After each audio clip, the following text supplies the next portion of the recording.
XYZ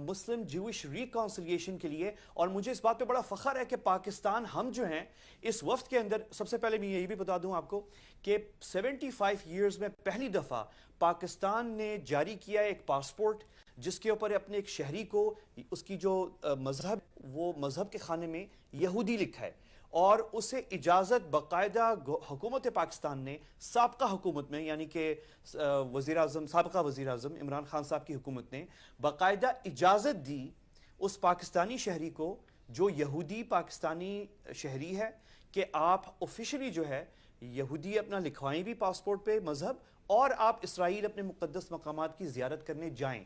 تو وہ Pakistani facial بن خلد ہمارے ساتھ تھے اس وفد کے اندر, اور اس کا کریڈٹ جو ہے وہ پاکستانی امریکیوں کو جاتا ہے کہ انہوں نے فیسیلیٹیٹ کیا, اور حکومت پاکستان کو, ہمیں پاکستانیوں کو جاتا ہے, ہماری ریاست کو اور سابقہ حکومت کو بھی کریڈٹ میں دے دوں گا یہاں پہ کہ انہوں نے یہ پاسپورٹ جو ہے جاری کیا. تو ایک یہ انٹرفیتھ ہارمنی ہے مسلم جیوش. اچھا میں ذرا اس کو انیلا علی صاحبہ کو اس میں انکلوڈ کرنا چاہوں گا اس گفتگو کے اندر. انیلا صاحبہ مجھے یہ بتائیے, لوگ یہ بھی جاننا چاہتے ہیں کہ کیا انٹرسٹ ہے امریکی پاکستانیوں کا, اوبیسلی امریکی نژاد پاکستانیوں کا, جب آپ دیکھتے ہیں کہ اسرائیل فلسطینیوں کے ساتھ کیا کر رہا ہے. آپ مسجد اقصیٰ بھی گئے, احمد قریشی صاحب نے اس کی فوٹیج شیئر کی, صبح نماز کا وقت تھا اس وقت بھی گئے.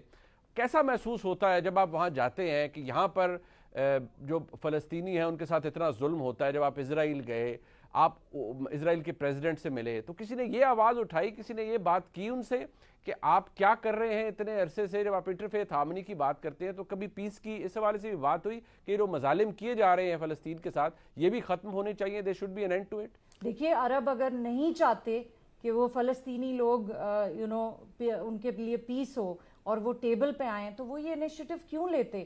اسرائیلی بھی پیس چاہتے ہیں, اسی لیے انہوں نے یو اے ای کیوں کر رہا ہے. آپ یہ پوچھیں کہ یو اے ای اتنی ترقی کیوں کر رہا ہے, پیس میں وہ آگے آ رہے ہیں, بحرین نے ان کو جوائن کر لیا ہے, دوسرے عرب ممالک کیوں کر رہے ہیں؟ اس لیے کہ وہ چاہتے ہیں کہ اسرائیل کو بھی, یہ مسلم کنٹریز جتنی آئیں گی وہ پیلسٹائن کو بھی ٹیبل پہ لائیں گی, اور دونوں سائیڈز مل کے اپنا کانفلکٹ سالو کر سکتے ہیں. اگر ہم بات نہیں کریں گے تو ہمیں تو یہی ہوگا نا کہ کبھی ایسے ہی. اور منیب کو یہ بھی, منیب آپ کو میں یہ بھی بتا دوں کہ اسرائیلی جو ہیں وہ بھی ڈیوائیڈڈ ہیں, بالکل وہاں ڈویژن ہے. ہم نے ان کے پارلیمنٹ گئے, ان کے اراکین پارلیمنٹ سے بات کی, تو وہ لوگ بھی کہہ رہے تھے بالکل ہمارے یہاں ہر طرح کے ویو ہیں, ہمارے یہاں ایکسٹریمسٹ بھی ہے, ہمارے یہاں جو امن نہیں چاہتے وہ بھی ہیں, جو امن چاہنے والے ہیں وہ بھی ہیں, فلسطینیوں کے ساتھ بیٹھ کر کام کرنے والے بھی اسرائیلی موجود ہیں, وہ اسرائیلی بھی ہیں جو فلسطینیوں کے ساتھ بیٹھنا نہیں چاہتے.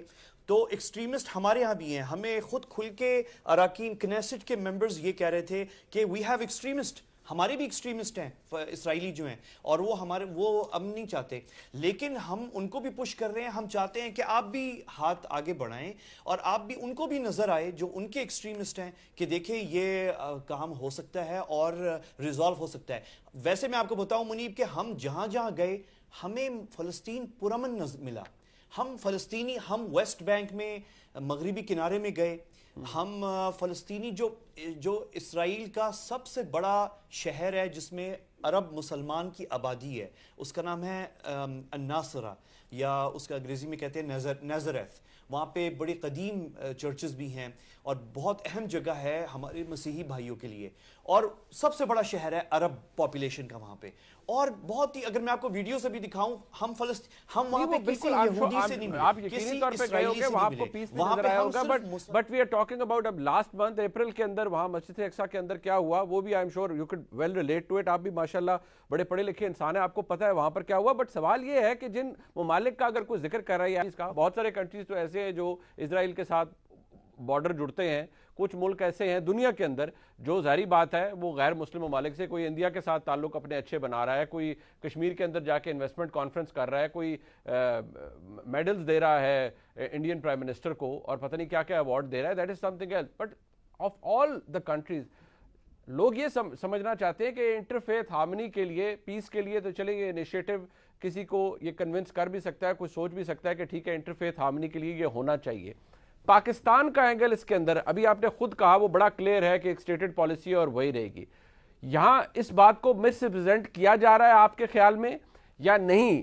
آپ اس ایفرٹ سے ارج کر رہے ہیں پاکستان کی حکومت کو, ریاست پاکستان کو, کہ آپ بھی اپنے تعلقات اسرائیل کے ساتھ اچھے کریں, آپ بھی اسرائیل کو ایکسیپٹ کریں. کوئی ایسی ایفرٹ ہو رہی ہے Ahmad Qureshi Sahib? It's a very blunt question but I am sure you can handle it well.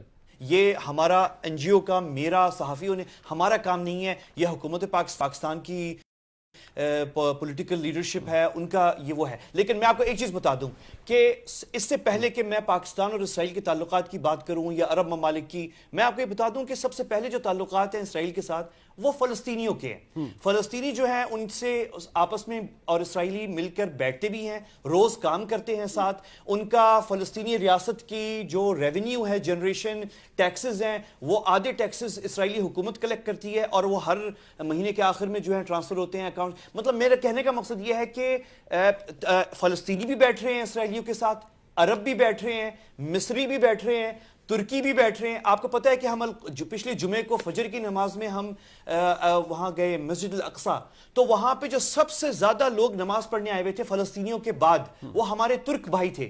خواتین تھی, نوجوان تھے, مرد تھے, بچیاں تھیں, بوڑھے تھے, اور سب سے زیادہ پچھلے 60 سالوں سے آ رہے ہیں. کیوں؟ کیونکہ ترکی کے اور اسرائیل کے تعلقات ہیں. آپ کو پتہ ہے کہ ہمارے اسرائیل سے تعلقات کا بریک ہے. ایک مختصر سا وقفہ مجھے لینے دیجیے, میں واپس آؤں گا, ہم گفتگو کو یہیں سے آگے بڑھائیں گے.